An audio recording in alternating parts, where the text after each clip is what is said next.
You've got to work hard for your success, and you've got to have a steady presence. That's the secret. Kid Rock. My friends, each and every day, 10 to 15 minutes, let that be your steady presence in the market, following the charts, making practice trades whenever you can. This is so much fun. I don't know why everyone doesn't do this. I love the markets. And of course, here lately, with the market that never goes down, and I would like to just briefly ask you to consider this. I mean, look at this. When things turned around, we had the high volume dip. Then we had higher than average volume with this spinning top, we'll say. Almost a doji. And then things took off. They leveled out for a few weeks and they took off again. Then they seem to be leveling out, but they just keep inching higher, higher, and higher. The high this week, 442.97. We had that week 443.90. Back here we had really high volume. And, you know, again, we just sort of see things sliding, but trying to keep moving up. But again, are they going to take off again, or are they going to hammer down? I can't tell you. It is the summertime trading zone. That could be some of it. But again, it's just weird. It is just very, very strange. Ask people who've been in the market a long time.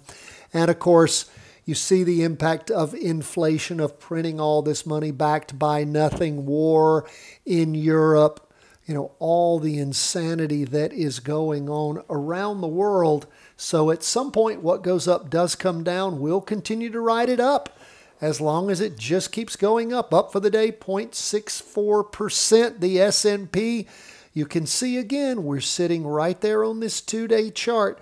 We're sitting right there with that 2-day candle on the weekly trend line. We look at where we are on the half day.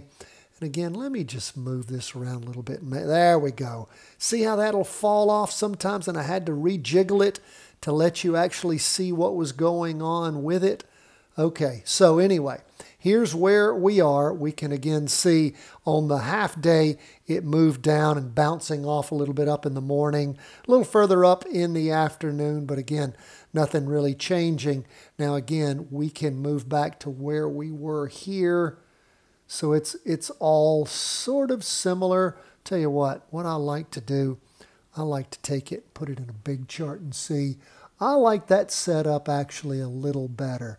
We're connecting as many of the bottoms as we can. So that's what I like. That's what we'll stick with. So we'll keep an eye on how things continue to progress. Again, struggling to stay up, managing to hold that. You can see where the volume is 2 days in to a 5-day candle. Remember, we had a shortened week last week. So we will watch and see how things continue to develop. Where are we on the NASDAQ 100? We can see again sitting right there on the line on the weekly chart. On the 2-day chart, we can see these dojis that have been setting up. This is the Monday, Tuesday doji. That's the Thursday, Friday doji. So again, it's again just interesting things just sort of sliding along, some downward pressure there. We look at what's happening with the half day, heading down, sort of bouncing. So we'll keep our eye on things. If things tumble over and head down, it won't surprise me. But likewise, if we see things slide sideways and pop up again, I guess that wouldn't surprise me either. We live in a world where anything goes. Where are we on bonds? Well, bonds headed down for several days.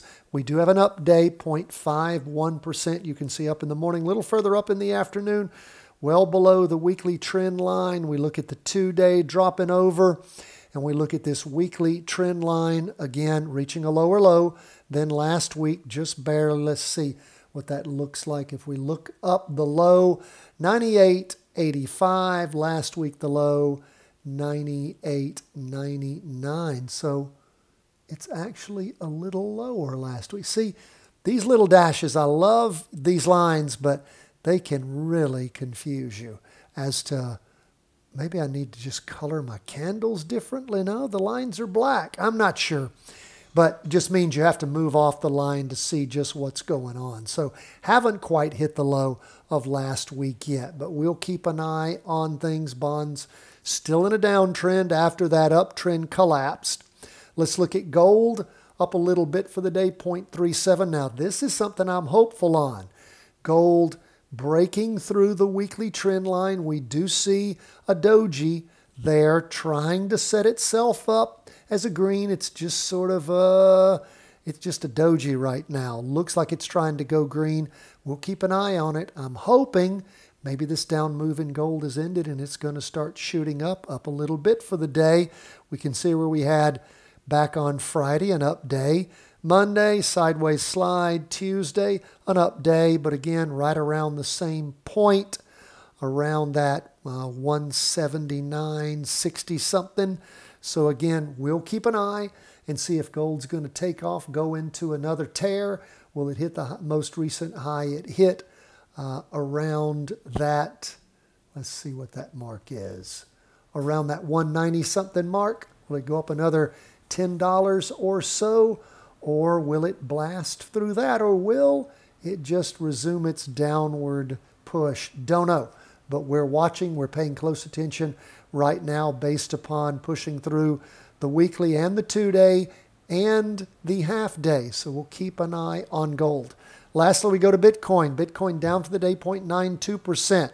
Again, 2 dojis there on the 2-day chart as it slides sideways. And we can see, again, this huge sideways slide running itself on the half-day chart right up on that weekly trend line. We can see where Bitcoin peaked back on the 20th of June and sliding sideways since then. What's getting ready to happen? Is it getting ready to slide sideways and blast off again? Or is it going to top out and drop? We don't know, but we're watching. It's not moving up strongly, I can tell you that. That is where we are, folks. Thank you so much. As I lose my voice, thank you so much for being with us. I guess it's time to end the show. It's come back. But we so appreciate you. Particularly appreciate those Patreon members that underwrite the cost of the channel. You appreciate what we do, then show us a little love. And Patreon members, we appreciate you doing that. Of course, we got all great sorts of things for Patreon members. You get early access to the charting cryptos, commodities, and currencies. You get your own 3-wave trades every week, plus the weekly vertical crossovers. Plus, when you sign up, you get that 3-part series, Options Made Simple, the Charting Wealth Way. It's a great training. If you're interested in options, this is a good way to start. God bless, my friends. All the best from the whole team at Charting Wealth World Headquarters.